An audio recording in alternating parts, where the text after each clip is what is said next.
Listo. Muy buenas tardes. Queremos darles la bienvenida a esta transmisión en vivo de la Fundación Valle de Lili, hoy relacionada con el tema de la EPOC y cómo vivir con esta enfermedad. Mi nombre es Fernando Sanabria, soy neumólogo de la Fundación Valle de Lili. Mi nombre es William Martínez, neumólogo de la Fundación Valle de Lili. Queremos agradecer a todas las personas que se comunican con nosotros hoy a través de las redes Facebook e Instagram. Esperamos que lo que discutamos aquí sea de utilidad para ustedes y además los invitamos a que tengan listas sus preguntas y todas sus dudas en relación con este tema. Las preguntas las resolveremos al final de la corta charla que haremos con el doctor Martínez, tocando algunos aspectos fundamentales de esta enfermedad. Para empezar, quisiera contarles que la EPOC significa por su sigla enfermedad pulmonar obstructiva crónica, lo que quiere decir que es una enfermedad que afecta fundamentalmente a los pulmones, aunque otros órganos del cuerpo se pueden ver comprometidos. Los pulmones, como probablemente ustedes lo sepan, están compuestos fundamentalmente por los bronquios, que son como los conductos que nos permiten llevar el aire hasta los alvéolos, que es lo que llamamos nosotros propiamente el pulmón, y en donde se produce el intercambio del oxígeno y el CO2 para nuestro organismo.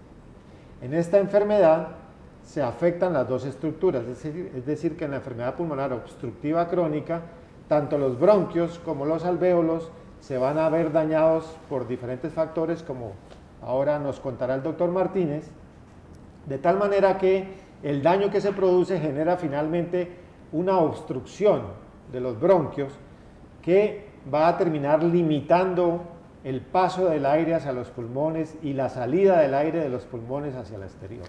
Entonces, en las personas que sufren esta enfermedad, los síntomas que se presentan, que revisaremos posteriormente, dependen fundamentalmente de esa obstrucción que se produce de los bronquios como consecuencia de los factores que generan la enfermedad. Ahora, ¿por qué hemos escogido este tema? Esta es una enfermedad realmente que llamamos nosotros de alta prevalencia, porque es una enfermedad muy frecuente.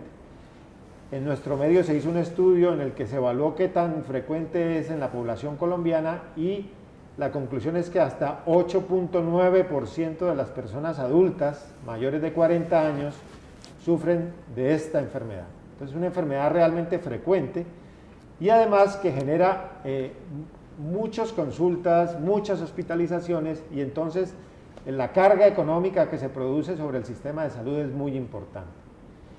Se dice que en el mundo probablemente sea hoy en día la cuarta causa de mortalidad, y para el 2030 se calcula que va a llegar a ser la tercera causa de mortalidad, solo precedida por la enfermedad coronaria, los infartos y por los accidentes cerebrovasculares. Entonces ustedes pueden ver que es una enfermedad muy frecuente que nos va a impactar significativamente. Y además, algo a lo que hago énfasis es que es una enfermedad perfectamente prevenible. Y en ese sentido quisiera que el doctor Martínez nos cuente cuáles son los factores que generan esta enfermedad y cómo se producen esos daños en los pulmones de las personas. Bueno, muy bien. El principal estímulo para el desarrollo de la EPOC son todas las sustancias nocivas que inhalamos. Hace unos años se pensaba que la única causa del EPOC era la exposición al tabaco, el cigarrillo. Pero después, con el tiempo, nos dimos cuenta que hay otras infecciones crónicas que pueden desencadenar en EPOC, como es principalmente la tuberculosis para el caso de estos países en desarrollo. Y también están las enfermedades ocupacionales, especialmente los trabajadores de minas de carbón o los pacientes que están expuestos a biomasa, como anteriormente en muchas economías de nuestro país o de toda esta zona andina, cocinaban con leña. Entonces después, y que fue justamente un colombiano el que mejor describió la EPOC por biomasa. Se sabe y con esos estudios, con esos grandes estudios poblacionales, se sabe ahora que si los niños o nuestra población infantil en algún momento desde su infancia empieza a presentar infecciones respiratorias frecuentes, estos pacientes muy probablemente pueden terminar o desencadenar en una bronquitis crónica en EPOC. Hay dos cosas grandes, antes se hablaba de un EPOC que era un fenotipo enfisematoso. Fenotipos son como las manifestaciones clínicas de las enfermedades, y había otro fenotipo que era el bronquítico crónico. El bronquítico crónico tiene mucho que ver con, así como lo dice su nombre, con la bronquitis crónica. Entonces ya viene una definición que ahorita cuando hablemos de la parte clínica lo definiremos mejor, pero entonces todos esos efectos nocivos sobre la vía aérea hace que haya inflamación crónica, entonces sea material particulado, sea polvo, sean infecciones respiratorias a repetición. Hay un estímulo inflamatorio y hay unos defectos o unas alteraciones inmunológicas o biológicas que hace que la recuperación o la reparación de esa inflamación y esa infección que hubo no se resuelva del todo y entonces quede una enfermedad crónica. Para esto también se requiere que haya cierta predisposición genética, porque sabemos también que no todo el que fuma desarrolla EPOC, pero también debemos saber que no es esa tampoco la razón para decir que podemos seguir fumando, porque el énfasis que debemos hacer siempre es evitar la exposición a todas esas sustancias nocivas. El pulmón está hecho para respirar aire limpio. Cualquier noxa puede generar en esa inflamación crónica. Hay otro aspecto que es el enfisema. Como decía ahorita el doctor Sanabria, la enfermedad o la fisiopatología o la anatomía que está implicada en la EPOC, está la vía aérea, los conductos, los bronquios, y también está el alvéolo. Cuando hay enfisema, la destrucción está en el alvéolo, y pasa de igual manera que hay un estímulo inflamatorio, ya sea por infección o por esos agentes nocivos que se inhalan. Entonces esto genera una inflamación y genera una destrucción del alvéolo sin reparación. Entonces por eso es que el enfisema es una enfermedad en donde el pulmón se destruye y tiene unas alteraciones en donde los alvéolos no se recuperan, y entonces quedan unos espacios aéreos grandes que no hacen el intercambio gaseoso. Cuando el doctor Sanabria ahorita nos decía que es prevenible, es porque si nosotros hablamos de exposición a noxas, si hablamos de infecciones respiratorias a repetición, entonces el prevenir es que debemos procurar por respirar un aire lo más limpio que se pueda, y aquí el momento para decir de evitar el consumo de cigarrillo. Sabemos que el cigarrillo es algo que no se va a acabar porque es en los adolescentes donde enganchan, y también el evitar las infecciones respiratorias a repetición, entonces con la vacunación adecuada o con las medidas de higiene o de buenos hábitos saludables para evitarlos. Bien, pues ya con esta introducción que hemos hecho, vendría ahora la discusión acerca de realmente cómo puede saber una persona si tiene o no tiene EPOC. Obviamente una cosa es exponerse a alguno de los factores que genera la enfermedad, principalmente el cigarrillo, y los daños en resumen entonces, como dijo el doctor Martínez, están en los bronquios, la bronquitis crónica, y en los alvéolos, el enfisema. Y como consecuencia de esos daños se producen una serie de alteraciones que hacen que la respiración de la persona se vuelva más difícil. Entonces el síntoma probablemente más frecuente en EPOC será el que nosotros conocemos como disnea, que es decir, dificultad respiratoria al momento de hacer una actividad física. Al principio probablemente se presente cuando uno hace actividades físicas más fuertes, pero como decíamos, esta es una enfermedad crónica que desgraciadamente usualmente es progresiva, y en la medida en que progrese, pues esta dificultad para hacer actividades físicas normalmente tenderá a empeorar. Quiere decir que ya la persona cada vez con actividades menos fuertes, como por ejemplo caminar en plano, y en la medida en que progrese la enfermedad, actividades como por ejemplo bañarse o vestirse se vuelven muy difíciles para la persona porque empieza a presentar dificultad respiratoria. esa obedece principalmente a los daños que se producen en los alvéolos, es decir, al enfisema pulmonar, mientras que cuando hay bronquitis crónica, el síntoma fundamental es la tos. Y se dice que una persona que tosa más de 6 meses de un año y lo haga durante más de 2 años consecutivos, clasificaría como un bronquítico crónico. Y claro, si además de eso ha fumado mucho tiempo o se ha expuesto a alguno de los otros factores que mencionó el doctor Martínez, pues más probablemente vamos a tener en mente la posibilidad del diagnóstico de POC en este tipo de personas.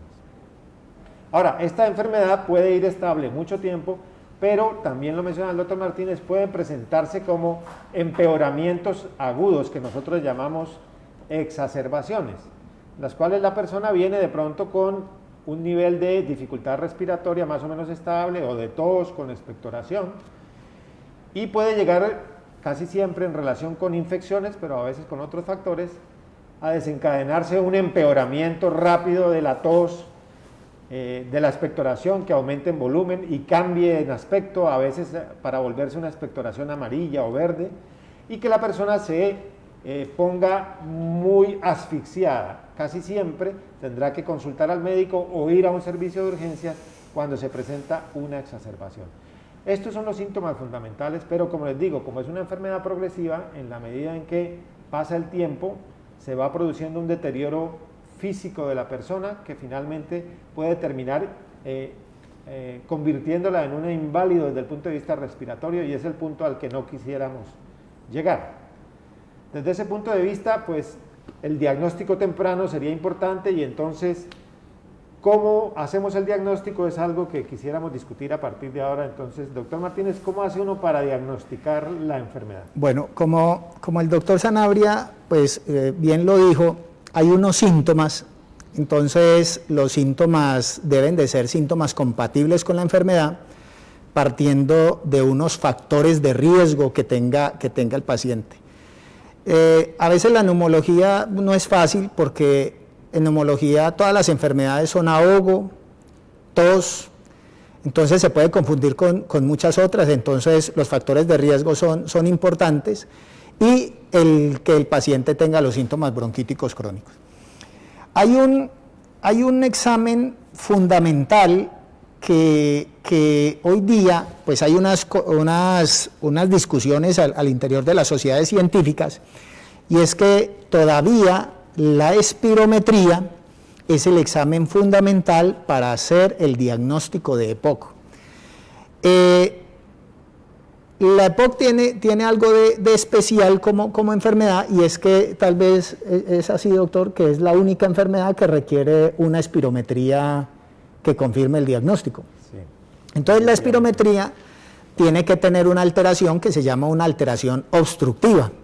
Entonces por eso es tan fundamental y tan importante que este examen se haga bien hecho, que se haga en sitios donde el fisioterapeuta o el técnico que lo hace sea entrenado para ello, para que sea una espirometría de alta calidad. Hay que tener en cuenta que como lo dijo el doctor, y dentro de la fisiopatología existe los cambios del envejecimiento que se ven en el pulmón. Entonces, los cambios biológicos del envejecimiento podrían llevar de una manera, si se puede decir así, invariable, a que haya obstrucción y a que hayan cambios enfisematosos. Y entonces es posible que si un paciente sin síntomas, si se le haga una espirometría y tenga una espirometría con una alteración obstructiva, pero en este caso hay que tener mucho cuidado porque se necesita todo el espectro clínico y las manifestaciones clínicas para la enfermedad. Resulta que la EPOC es una enfermedad que se diagnostica después de los 40 años, y es ahí donde la enfermedad se hace manifiesta. Entonces, los pacientes, cuando nosotros vemos pacientes mayores de 65 años, mayores de 70 años que consultan por disnea, la espirometría es muy importante, pero también es importante hacer el diagnóstico diferencial. Entonces, en este sentido, la radiografía de tórax también es importante. En una radiografía de tórax uno espera ver los cambios bronquíticos crónicos o los cambios por hiperinflación, pulmones grandes, por cambios que veamos o que sugieran en esa radiografía enfisema. Porque si vemos radiografía de tórax en donde hay cambios fibróticos o secuelas de tuberculosis, pues ahí ya entraríamos como a mirar realmente si es un EPOC puro o si de pronto existe una alteración obstructiva porque hayan bronquiectasias o porque haya otra patología. El doctor ahorita mencionaba lo de las gripas. Logro aquí este momento como para decir una cuña. A veces uno cree que me dio la gripa del año o es que me dan gripas frecuentes, y entonces eso es un dato importante porque uno cree que la gripa hasta cierto punto pueda ser normal y sea lo de esperar, pero hay veces que si a mí me dan gripas frecuentes hay que visitar al especialista o visitar al médico para mirar a ver si uno de pronto de esas gripas frecuentes no vaya a ser un asma o un EPOC. Entonces esos dos son los exámenes fundamentales, la espirometría y la radiografía de tórax, y vienen ya las otras cosas a criterio del médico, porque en estas enfermedades, como son enfermedades de personas adultas, coexisten muchas cosas. Entonces muchas veces las enfermedades no vienen solas, entonces viene el EPOC, la diabetes, la hipertensión. Entonces esto es importante que la evaluación se haga de una manera integral para mirar si existen comorbilidades o si a veces puede existir enfermedades que se confundan. Perfecto, muy bien. Entonces, para resumir, hasta aquí, digamos que llevamos a una persona que por alguna razón se ha expuesto a un factor nocivo para los pulmones, ha empezado a desarrollar una serie de síntomas, le hemos hecho unos exámenes y decimos definitivamente el diagnóstico es EPOC, y entonces ya tenemos que definir qué vamos a hacer. Vamos a hablar rápidamente de las medidas de tratamiento que tenemos para este tipo de enfermedad y que estarían involucradas, como en muchas enfermedades, en dos grupos grandes, que serían por un lado lo que son terapias farmacológicas, es decir, con medicamentos, y por otro lado una serie de medidas que no son menos importantes, incluso podríamos decir que llegan a ser hasta más importantes en este tipo de enfermedad, que son las medidas no farmacológicas, y las dos tipos de medidas, tanto medicamentos como no, digamos que requieren un proceso educativo muy importante para que el paciente entienda bien de qué se trata su enfermedad y aprenda a manejarla adecuadamente.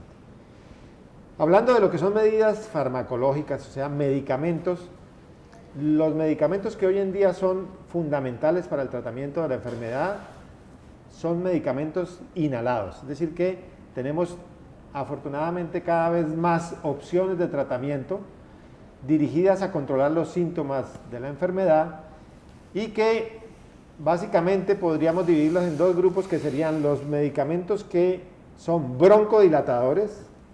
Recuerden que esta es una enfermedad que obstruye o que cierra los bronquios, y si utilizamos medicamentos que nos ayudan de alguna manera a abrirlos, pues podremos mejorar los síntomas de la persona, sobre todo el que usualmente más preocupa a los pacientes, que es la dificultad para respirar.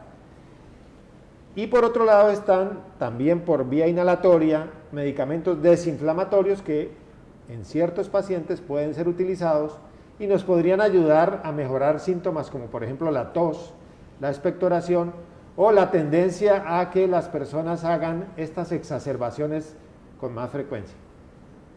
De este tipo de terapias hoy en día, además de que hay muchos medicamentos, también hay diferentes tipos de presentaciones. Muy probablemente los que sufren la enfermedad ya saben que hay medicamentos que vienen en aerosol, mientras que hay otros que vienen en polvo seco, y los dispositivos han ido, digamos que variando y cambiando en la medida en que se van perfeccionando las técnicas para hacer las inhalaciones. ¿De qué depende qué medicamentos se usen? Lo mismo que en otras enfermedades, depende mucho de la severidad de la enfermedad. Para eso hemos hecho una serie de exámenes, como mencionaba el doctor Martínez, y clasificamos a las personas que tienen la enfermedad, si tienen enfermedad leve, si tienen enfermedad moderada o tienen enfermedad severa o muy severa, y de acuerdo con eso nosotros vamos escogiendo los medicamentos que probablemente le vayan a funcionar mejor a cada una de las personas. Pero, como les decía, no menos importante es una serie de medidas no farmacológicas que quisiera pedirle al doctor Martínez que nos cuente cuáles son. La EPOC es una enfermedad que afecta a otros órganos y un órgano que se ve comprometido, un sistema que se ve comprometido con mucha frecuencia es el sistema osteomuscular. En los pacientes con enfisema vemos que son pacientes delgados, que son pacientes que por la misma enfermedad van perdiendo masa muscular. Entonces ellos adquieren una miopatía, que es una miopatía asociada a la EPOC. Entonces, una forma de intervenir esa miopatía y es mejorando la capacidad para el ejercicio. Entonces aquí viene que una de las medidas más importantes, o más importantes no, como dice el doctor, sin ser menos importantes, es el ejercicio. Y el ejercicio, lo mínimo que se le pide a un paciente con EPOC o a cualquier paciente con una enfermedad pulmonar crónica para evitar las exacerbaciones, para que mejore su capacidad para el ejercicio, es que haga ejercicio y que como mínimo no sea sedentario. Entonces el ejercicio es fundamental.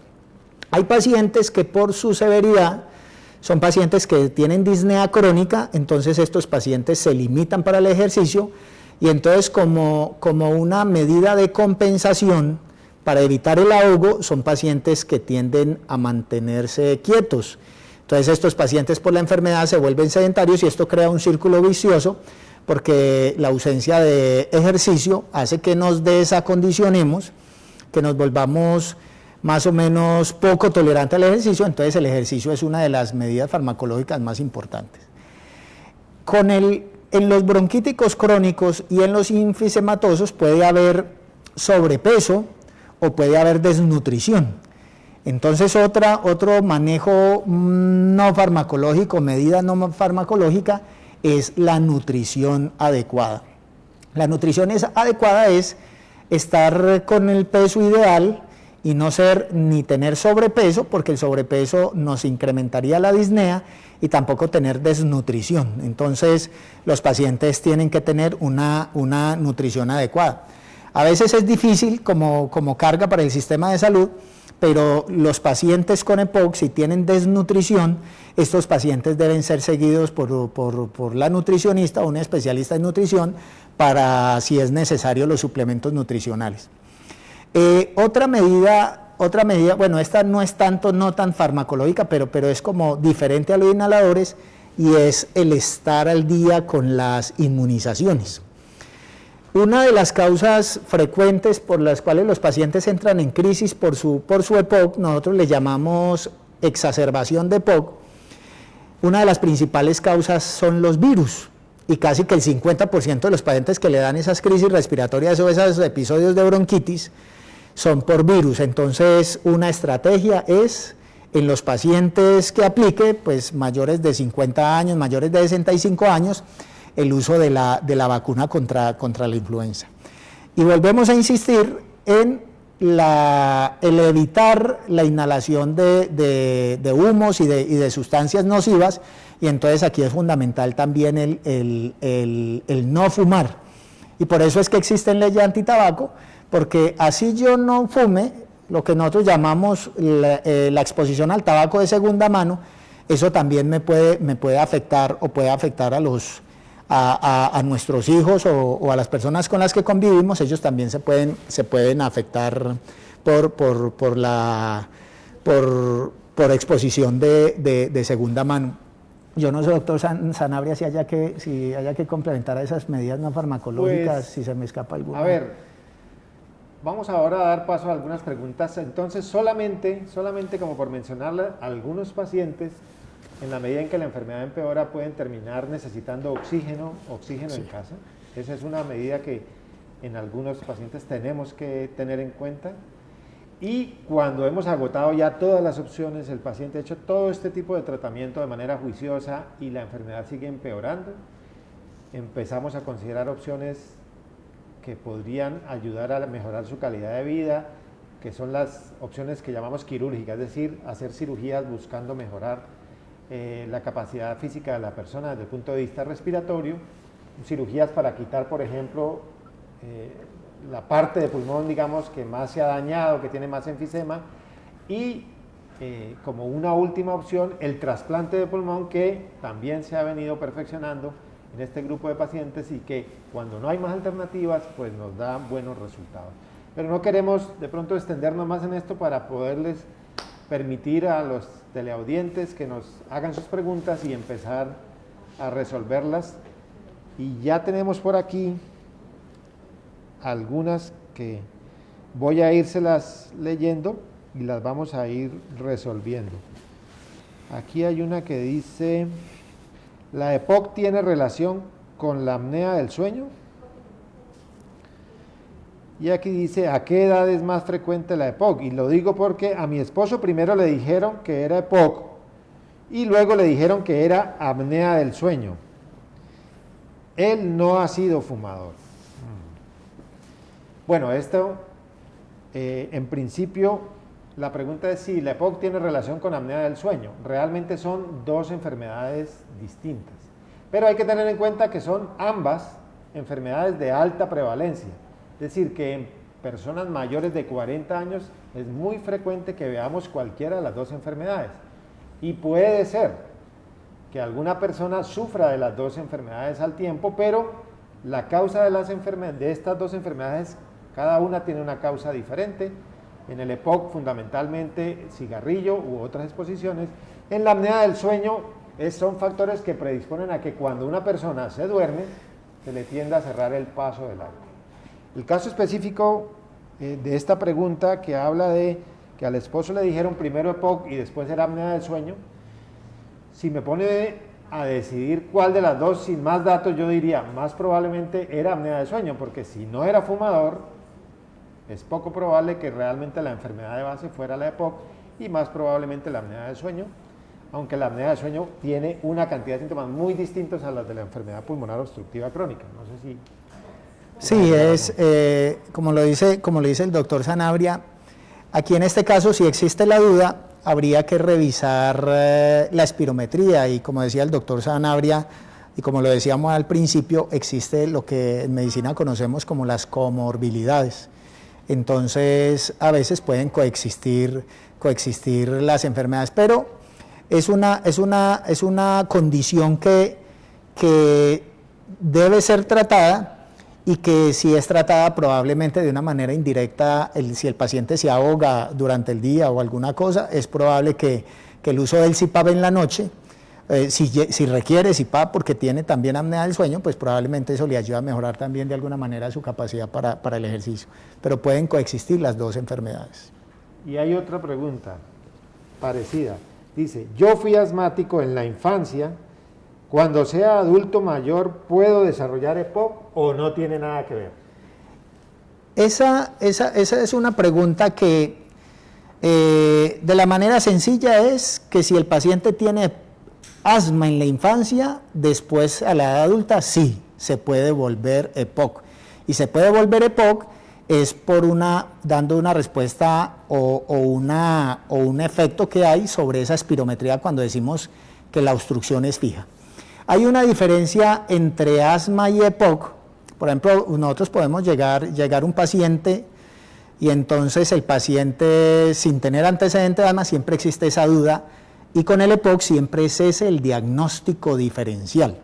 Pero cuando tenemos el paciente desde el tiempo atrás, si la espirometría, los cambios que damos en la espirometría presentan algo que nosotros llamamos obstrucción fija, sí, ese paciente después tiene o se le puede hacer el diagnóstico del EPOC. Hay una respuesta a esto como más científica, y es que, por ejemplo, si nosotros, es probable que en la audiencia hayan pacientes que en algún momento los hayan invitado a hacer un estudio de investigación, a participar en un estudio de investigación.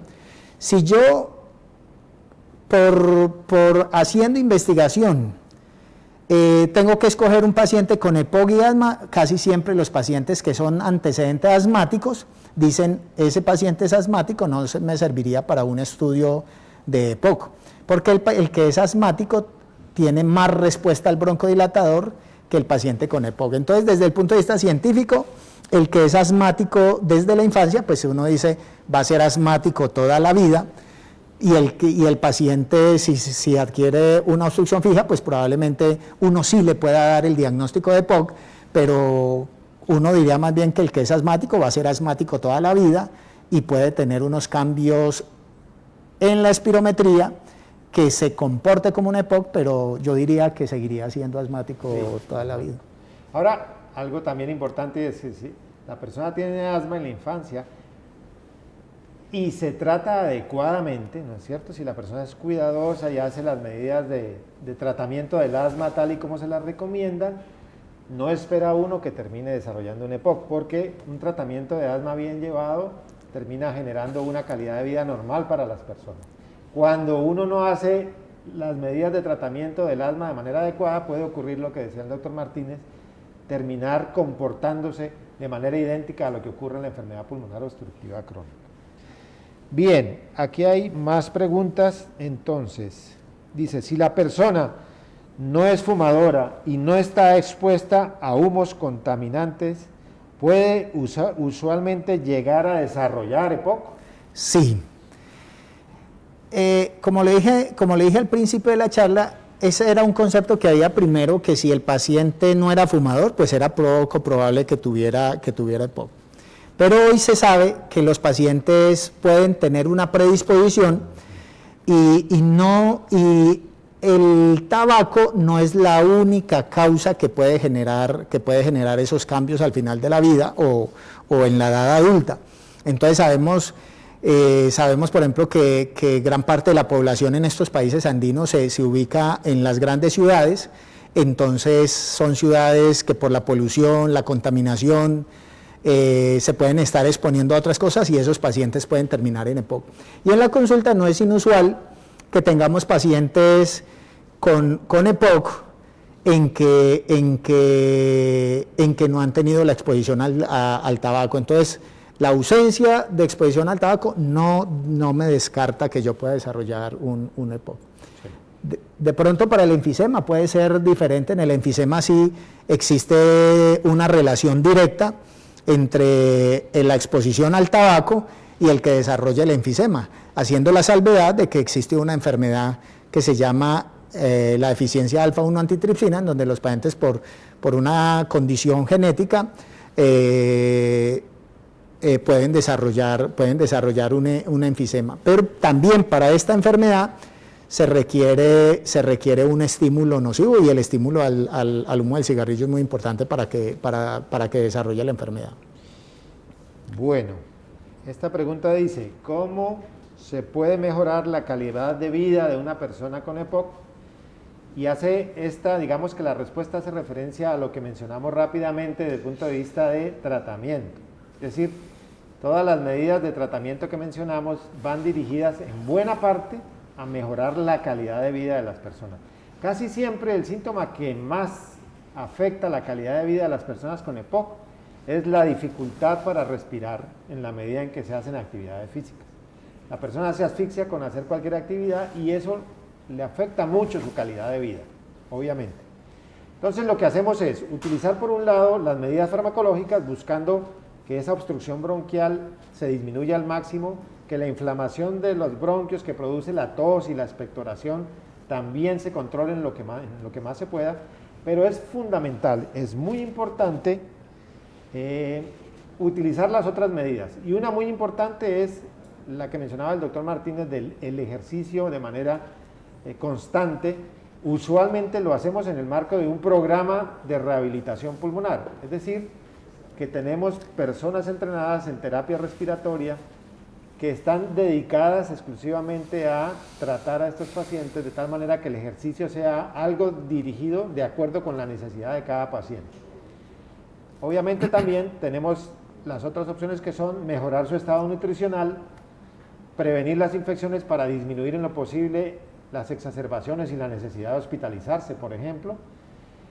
Y pues definitivamente cuando ya no hay otras cosas, las opciones que mencionamos como opciones quirúrgicas, como las cirugías que reducen el volumen de los pulmones o el trasplante pulmonar, todas van dirigidas finalmente a mejorar la calidad de vida de los pacientes. Yo quisiera agregar un comentario, doctor.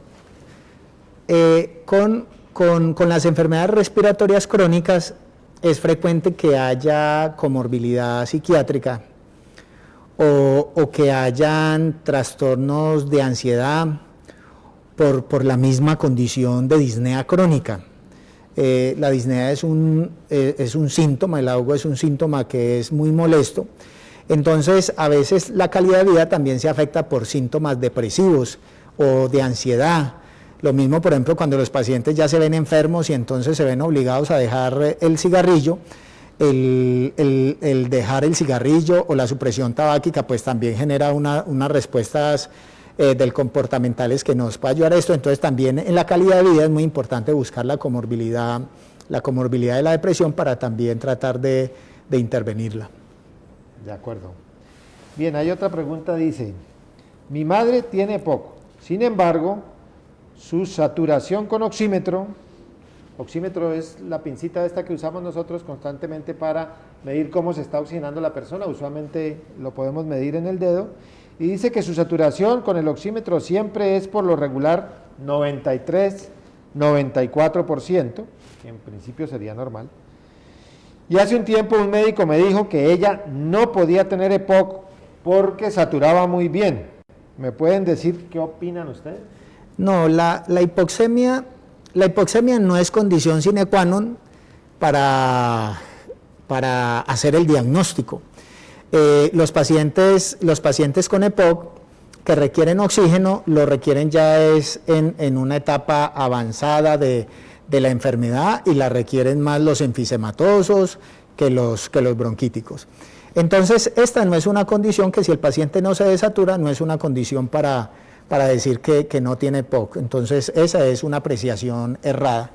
Con frecuencia, los pacientes que tienen EPOC también en los momentos de exacerbación, cuando hacen sus crisis bronquíticas, ellos en ese momento pueden tener por la inflamación, pueden tener disminución de la saturación de oxígeno y esto puede ser transitorio. Entonces pasa la inflamación, pasa su exacerbación de EPOC, se recupera adecuadamente de esto y los pacientes pueden dejar el oxígeno. Y otra cosa que pasa frecuentemente es que los pacientes en reposo oxigenan bien, pero si nosotros le hacemos una prueba, un examen que se hace dentro de la valoración de esta enfermedad que se llama la caminata de los 6 minutos, es probable que esos pacientes estando en reposo no se desaturen, pero si yo lo pongo a hacer ejercicio muy probablemente se desature.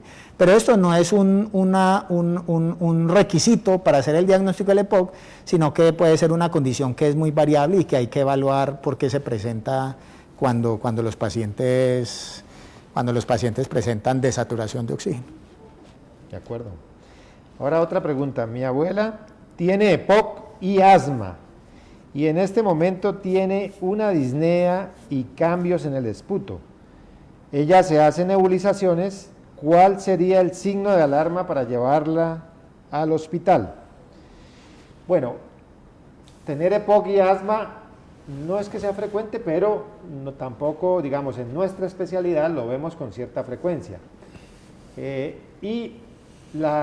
Normalmente los pacientes que tienen combinada la enfermedad, lo mismo que los que la tienen independiente o solas, tienen, digamos que, un nivel más o menos constante de síntomas, ¿no es cierto? O sea que el que tiene EPOC usualmente tiene dificultad para respirar, tiene tos, tiene expectoración, pero el patrón de los síntomas más o menos es constante. Entonces, algo que sí nos alarma es cuando cambia el patrón de los síntomas del paciente. Entonces, ya ahora empieza rápidamente a asfixiarse con pequeñas actividades, la tos aumenta, empieza a expectorar mayores cantidades de esputo y además cambia el aspecto del esputo y antes era blanco y ahora es amarillo o verde o sale con sangre.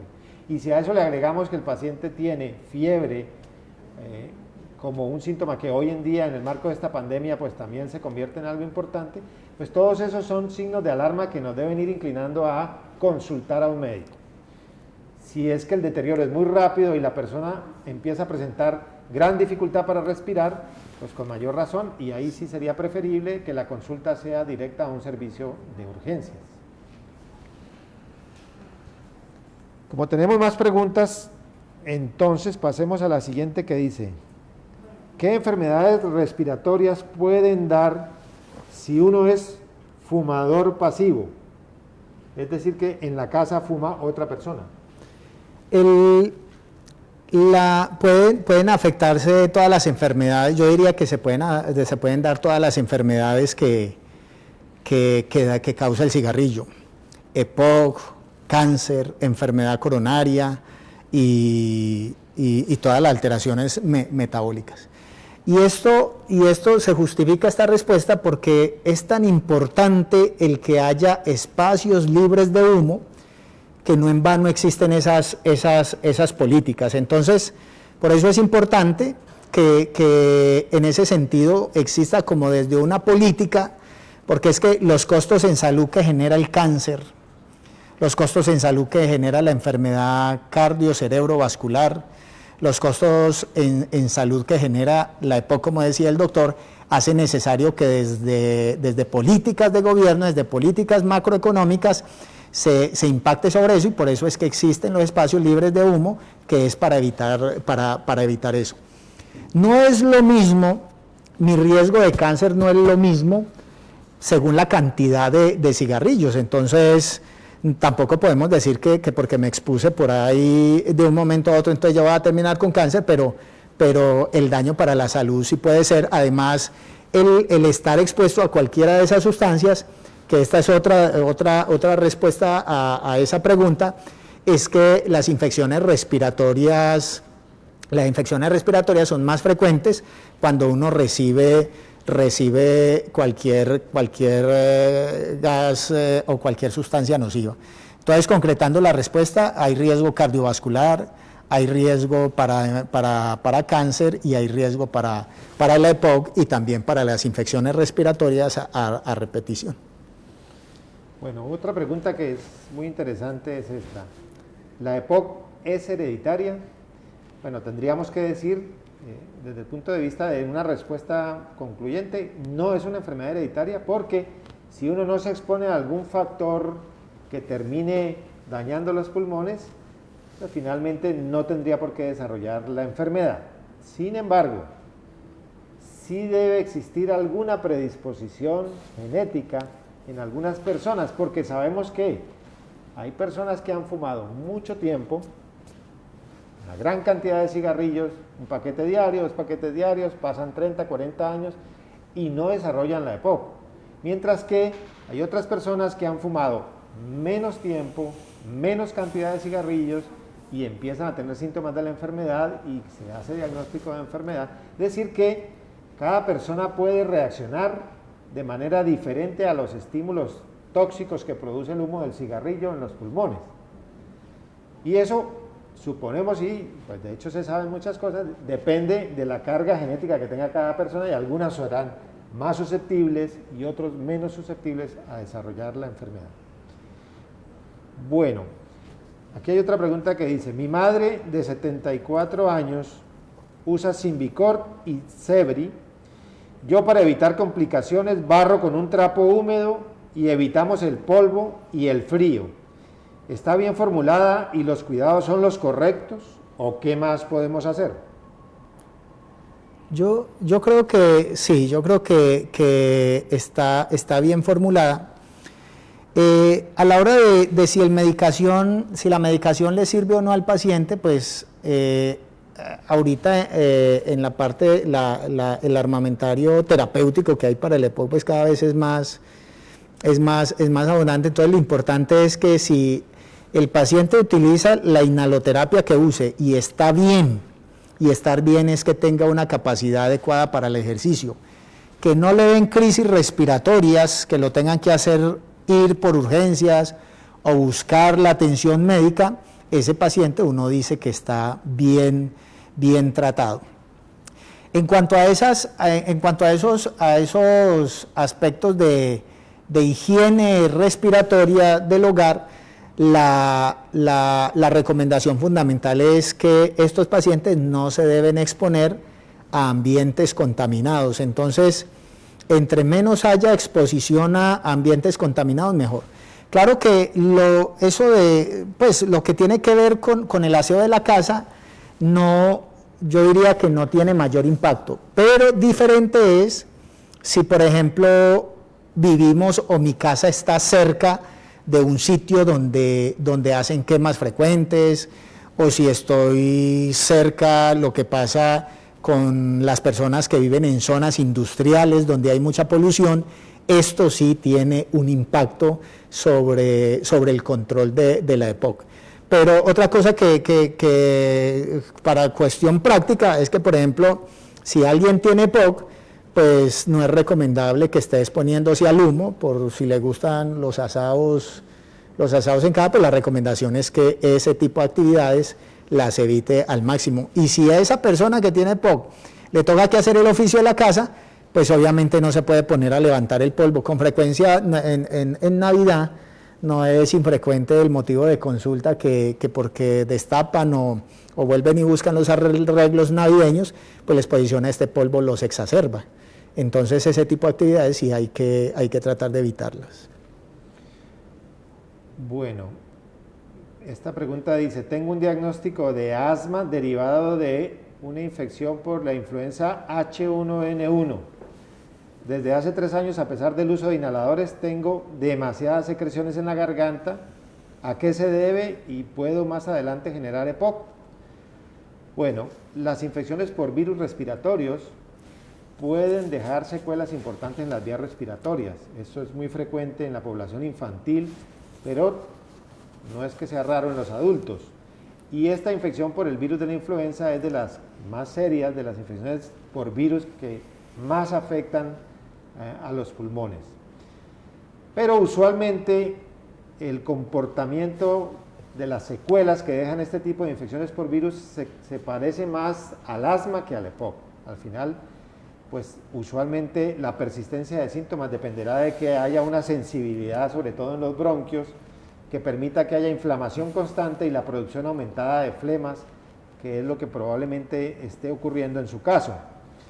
Ahora, si puede o no desarrollar más adelante EPOC, es decir, como una obstrucción de los bronquios ya crónica, pues si uno no hace un tratamiento adecuado y no es juicioso con las medidas que le recomiendan, es posible que termine desarrollando algo que sería como parecido a lo que llamamos EPOC, donde hay una obstrucción persistente en los bronquios. En nuestro quehacer clínico es frecuente que el paciente que sabe que es epocoso, que adquiere la enfermedad, casi hay un gran porcentaje de la población en donde la manifestación inicial fue una gripa. Y entonces resulta que consultan, nos llegan a la consulta y nosotros le hacemos la valoración y resulta que al hacerle la espirometría se encuentra, pero es probable que sea también algo coincidente y no que la infección respiratoria haya sido la que le hubiera desencadenado el EPOC, sino que probablemente se tiene ya una condición clínica previa que está como en un punto de equilibrio y llega a cualquier desencadenante y entonces se hace manifiesta la enfermedad. Bueno, el doctor Martínez es nuestro coordinador del programa de trasplante de pulmones de la Fundación Valle del Lí, y aquí hay una pregunta que dice, ¿un EPOC puede llevar a un trasplante de pulmón? Sí, el EPOC es una de las principales razones por las cuales se trasplanta. Pero el porcentaje de pacientes con EPOC que acceden a un trasplante pulmonar, afortunadamente son pocos. Y los casos de EPOC no quiere decir que la gran mayoría de los EPOC terminen en trasplante, pero yo diría que aplicaría más que todo a los casos de enfisema severo.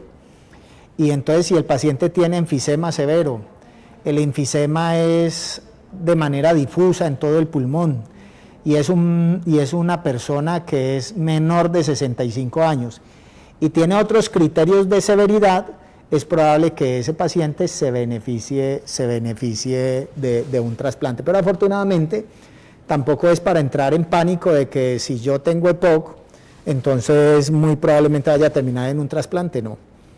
Eso es solamente los casos muy, muy severos. Esta pregunta dice, no es una pregunta relacionada con EPOC, pero tengo un niño de 11 años con radiografía de tórax que muestra atrapamiento aéreo. No le han realizado la espirometría. ¿Debo llevarlo al neumólogo? Bueno, aquí habría que decir pues, que la interpretación de un examen debe depender fundamentalmente del clínico, es decir, la persona que solicitó el examen. Si lo solicitó fue probablemente porque había una razón suficiente para pedirlo. Uno pide una radiografía de tórax porque está pensando en una enfermedad, pero la interpretación sola de la imagen puede llevarnos a equivocaciones. De hecho, una persona delgada, una persona longilínea, puede tener hallazgos en la radiografía que se pueden confundir con atrapamiento de aire, es decir, como que se retenga mucho aire en los pulmones.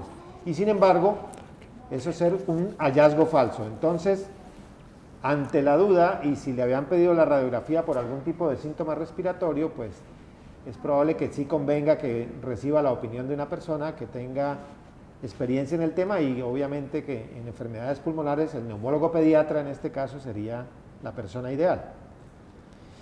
¿El COVID-19 puede más adelante generar EPOC? Como lo mencionábamos al principio, una de las principales causas por las cuales los pacientes con EPOC se exacerban es las infecciones virales. Con el COVID, hablar de secuelas en COVID en este momento sería algo prematuro, pero lo que hemos visto hasta ahora en los casos de COVID severo pareciera o estuviera indicando cómo están evolucionando los pacientes, que estos pacientes van a tener es más algo que los neumólogos llamamos un compromiso intersticial. Los pacientes con COVID que hacen enfermedad severa pulmonar hacen algo que se llama neumonía severa o SDRA, más neumonía que SDRA. Entonces esto sería una enfermedad diferente. Entonces yo pienso que a lo que está apuntando, porque esto no está escrito todavía, hemos recibido información de lo que pasó en Wuhan, de las secuelas que quedaron en otros países. Entonces hasta ahora se teme más por el compromiso pulmonar intersticial o fibrosis pulmonar. Entonces hasta ahora los casos severos de los pacientes que han tenido neumonía severa por COVID, que han estado en la UCI, estamos como a la expectativa de más compromiso intersticial que compromiso de la vía aérea, como es la EPOC. De acuerdo. Bien, otra pregunta dice, mi madre tiene EPOC y usa oxígeno en la noche, pero hay días en que no le sube la saturación de oxígeno de 80 a 84, le baja hasta 74 estando quieta. ¿Por qué puede ser? Bueno, en la enfermedad pulmonar obstructiva crónica, como ya hemos discutido, se produce un daño muy importante en la capacidad de los pulmones para oxigenar la sangre, que es lo que vemos nosotros con la pinza de oximetría.